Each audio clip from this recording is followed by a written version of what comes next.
Well, it's a nice day here today.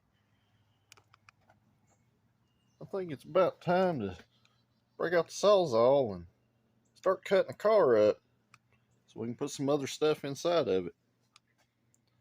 Let's see how today goes.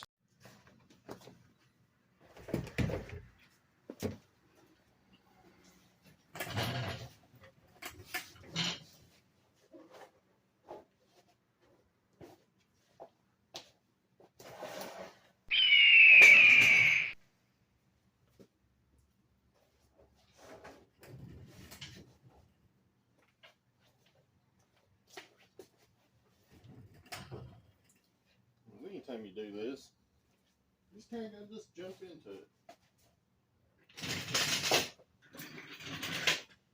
Don't have a lot of room down here, so there's going to be a lot of moving stuff around, and it's always a thing that happens.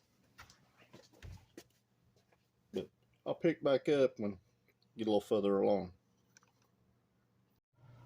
Well, we jumped a few minutes ahead here. Got the car jacked up. I got support on car dollies on the subframe. It's up in there. It's ready to cut all this stuff back here out. You know, I'm going to cut it somewhere probably right in here. Right where the rear subframe starts. That way I still have some kind of structure to tie into in the front.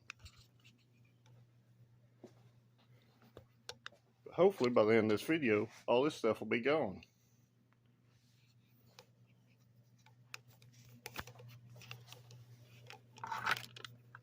And the car is pretty well supported. In fact, it's almost at its boundary point. Oh no.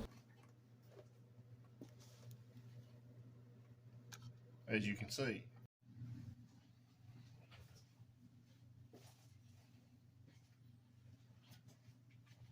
And I figured out about where I'm going to cut. It's time to start drilling a hole so we can start actually removing stuff. And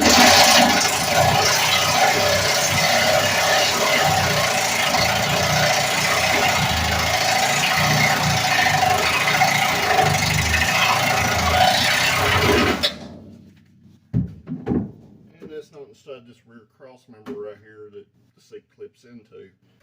So from here, I've got about a ½ inch forward. I can go straight across on both sides. I'll come up through here and I'll trim it along this brace. And then I'll just try to cut as much out as once as I can. And once that's done, we can start doing some real measuring and figure out what we're going to do with this thing.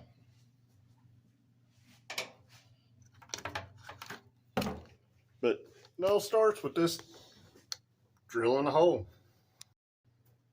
And at this point, I'd already cut a little small hole right here so I could kind of see what was going on without having to climb under the car.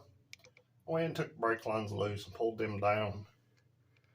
Don't really care about the parking brake cables. All that stuff's going to have to be fabricated anyway. So let's just start cutting.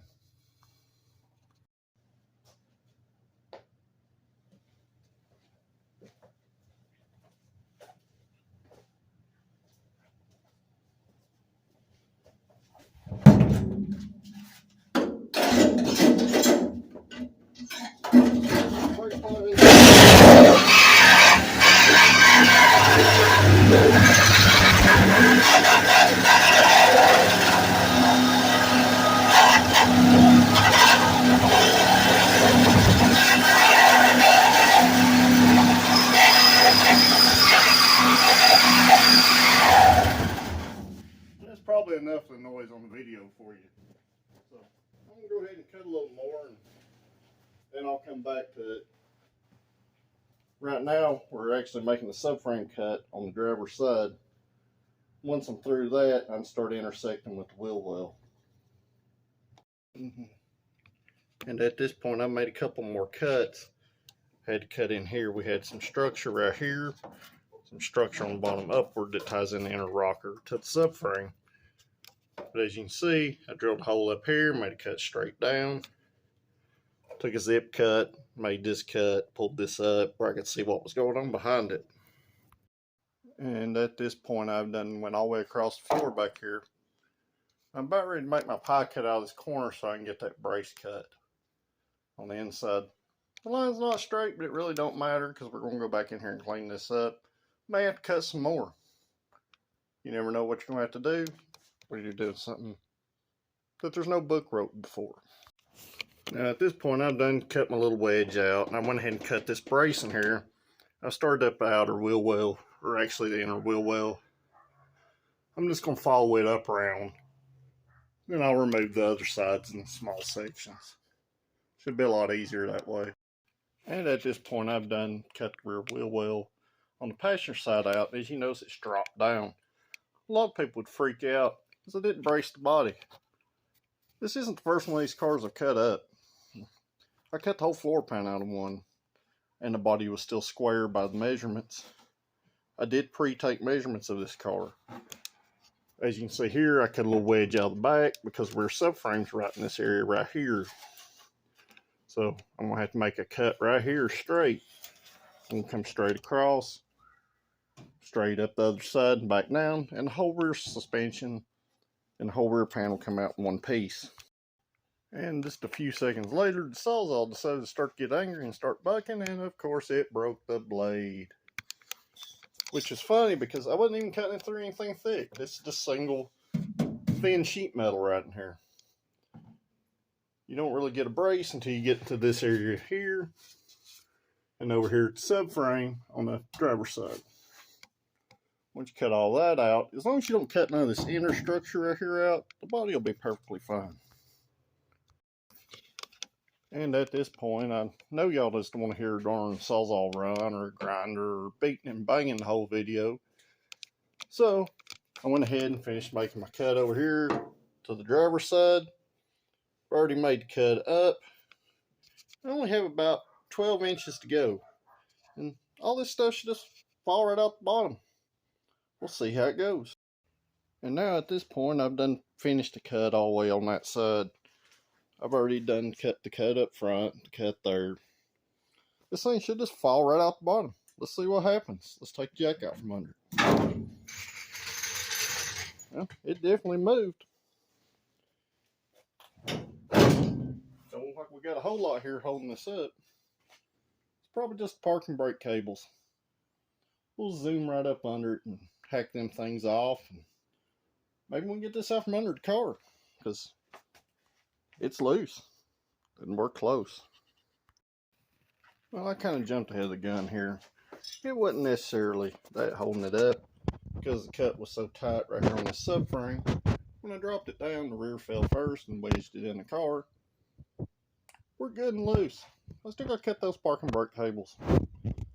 May even just remove them because everything's exposed, but we'll see what happens. And we're about 10 minutes later. I just went in and just cut the parking brake cables. I just want to get this thing out from under the car. And then I realized that I missed about a 3-inch spot. I'm going to have to go back in there and cut that loose. That's on the driver's side, up in that front corner with that brace and subframe up there. But for right now, I got to take these parking brake cable brackets loose that are bolted to the front half of the floor pan. Seems like a good idea, I guess. And it was this point that I'd get it free. I just flipped it down in the back so I could get up here and just take these brake lines loose back here. Once I get those brake lines loose, this thing's gonna go in the scrap pile. And it's right here. I got the brake lines loose. They wouldn't come loose at the little junction block, so I just end up cutting them on the other side of it. I'm more than likely gonna have to run new brake lines on this anyway. That's what happens when you start doing stuff like this. We don't have no fancy stuff around here, so we just kind of work with what we got. I know I'm not on the screen. I'm just taking these lug nuts off these wheels. Like literally just let this thing fall.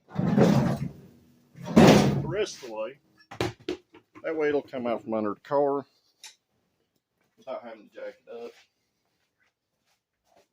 But everything at this point is loose and free from the car.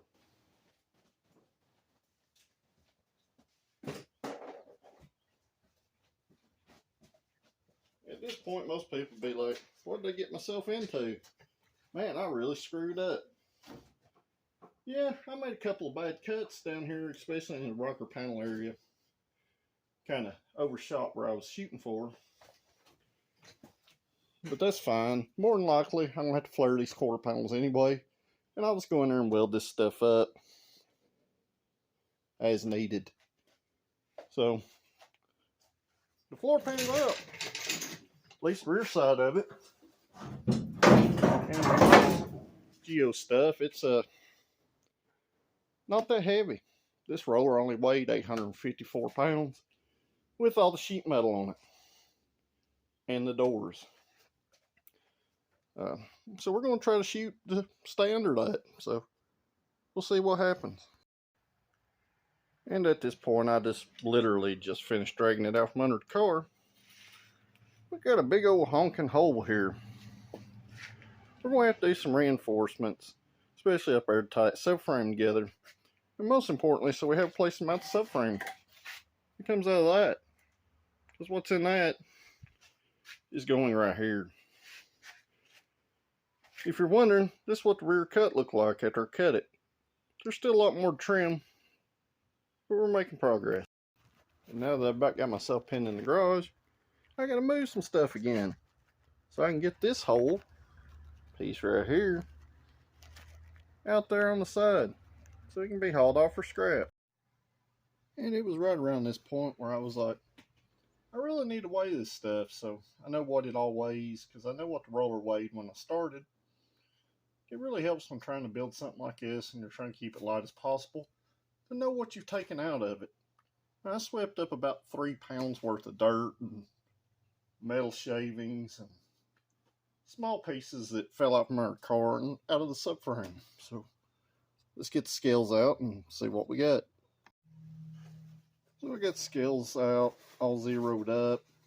It's centered up so it's on the pads and not touching the floor anywhere. I put the 2 tires that I took off back on there. I did not put the lug nuts on it. But what we ended up with is 189 pounds is what we cut out of the back of the car. I'll subtract that from the roller total, and I'll drop that in the video somewhere along the line. Alright, we fast forwarded a few minutes here. I just more or less cleaned up around the garage. I decided to just pull some more measurements before I started trimming anything else off the other car. This is all just going to be rough measurement stuff. I'll probably have to narrow the control arms and stuff on this car and make all this stuff fit inside the quarter panels. But I would like to use as much of it as I can. It saves money. To be honest, sometimes it saves weight doing it that way. But what we're not going to use on this car is the core support up here. We're probably not going to use these braces or these upper fork mounts right here that a lot of people call a dog bone mount. I'll probably end up flipping the brackets around to the back and relocating the alternator and letting it pull from the rear or push. So once again, I'm just going to pull some inside seam to inside seam measurements here, and these are just rough stuff. They're about 56.5 inches from inside seam to inside seam. I know the motor and transmission will fit. It's perfectly fine. What I would like to do is use the whole front cut on this thing. So what I'm going to do, I'm going to pull some more measurements here.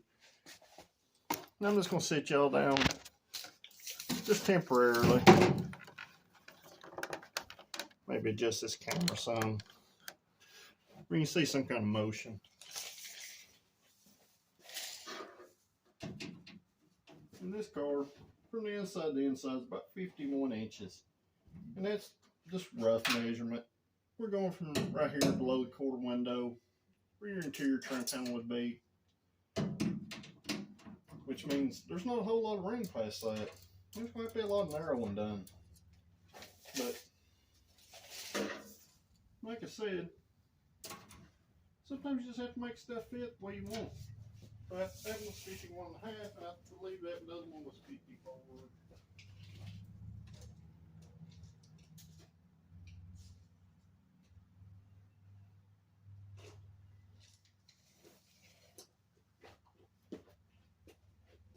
straight off, we got about a 4-inch difference there at the towers.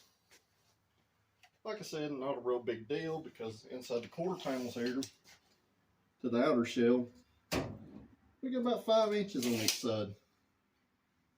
I'll probably have to not use none of the Pontiac front sheet metal. I'll probably have to fab up some upper shock towers.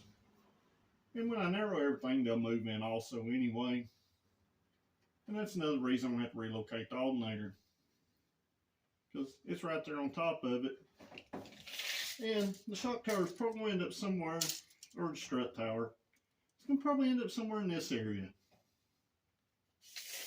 So I'm going to pull some more measurements. At this point, I can't really cut nothing else on this car until I get the motor and stuff out of that other car in one piece so I can make some more measurements. And at this point, I come out here to the Pontiac and went ahead and started it up. It had a misfire the other day. I just took the coil pack off, put it back on, cleaned the connector on it. It's running smooth as glass. So now what I'm going to do, I'm just going to go ahead, since I'm right here, I've got HP tuners pulled up. I'm going to go ahead and just check for any engine codes and stuff. Anytime you do a motor swap like this, you're going to have to delete the security and stuff. And it's a whole lot easier. And the computer's going to mess up. Let's make it not do what it's supposed to do. It's always easier to just go ahead and delete your security stuff and tune the computer before you tear a car apart. Especially if you're going to be modifying the wiring harness, trying to make it work. And that's about the gist of it. Okay, we have a random misfire. That was probably from the coil pack and a coolant thermostat code. Probably not a big deal. We got an 1811 code. Let's just go ahead and clear these like that and rescan them. Nothing immediately popped back up. The car's running good. You can kind of see the data there. Coolant temp's about 131 degrees. It's been running about 5 minutes. So what I'm going to go ahead and do, I'm just going to go ahead and disconnect from this. I'm going to go ahead and pull HP tuners up, pull a copy of the log file, or a copy of the tune file up, sorry.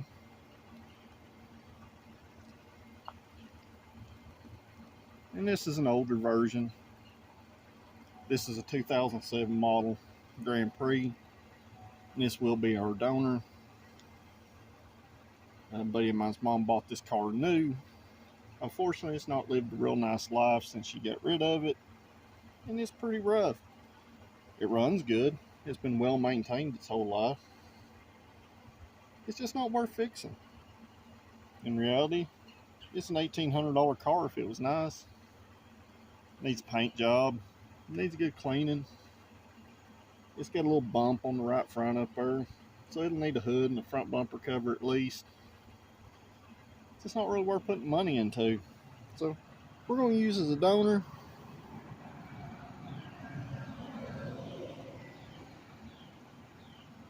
And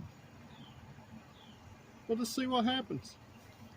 We'll go from there. I'm going to pause this video because I'm sure the computer screen's probably just fuzzy on your end. And it was really just a mistake on my part. I forgot it was running. I was rambling on video. So I turned the car off and now it's reading. So once that gets all red, I'll start the video and show you how to delete security in HP tuners. Maybe it'll help you. Alright, and we're now at the point where it's cleaning up and finished reading. And that only took a couple of minutes there. And we're going to save this tune file as, you know, just Pontiac Geo swap. Sounds like a good name. So we're not going to turn off any of this stuff right now. For the stuff we're going to be deleting off this car, what we need to do, you go in the system right here, and you go into VATS control. it'll be under security, and it says VAT. And what you do, it says serial. You're just gonna go over here and flip it to none, and that'll turn the security off in the car. You won't have a horn blowing, and when you cut your harness down and stuff, you go to start the car back, it's gonna start, or it should if you've done your wiring right. So you just do that, and you go up here. You're going to write vehicle, and of course I don't have the file license for this car, so I'm going to jump off the video for a minute and go in here, purchase the credits it needs, and then we'll flash it. We might do a little tune on it. We might do a burnout video before we pull this motor out. Just let me know what you want to see, and we'll go from there. So here we are again. I done got the credits purchased, done got everything done here.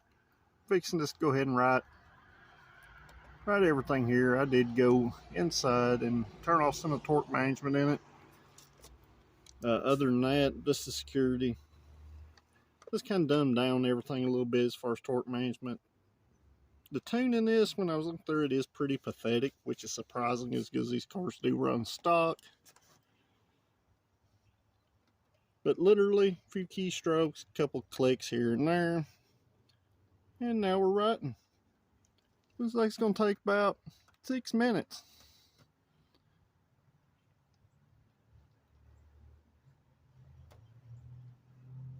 So we'll just see what happens. And when it gets ready here, I'll bring you back in. And I've been working on this for probably another hour now. I pulled all the radio fuses and everything out. It kept failing to flash. So I've got basically all the fuses pulled out except for the power for the OBD out of the inside of the vehicle fuse box. And I finally got it to right. So hopefully we're up to 32% now. Hopefully I can get this thing flashed and get it back running, because right now it's a brick. I'll update y'all here in just a minute. And as always with HP tuners, I've probably flashed 200 of these. Not necessarily Pontiacs, but Chevrolet trucks and stuff. And every once in a while you'll have a fit when it comes to an aftermarket radio or anything, which this car does not have. Still not really sure what I done to make it start flashing again, but hopefully it'll finish up here in just a few minutes. I do have a battery booster box on it. We'll see what happens. And now we're right completed, so let's see if this thing will start up and run.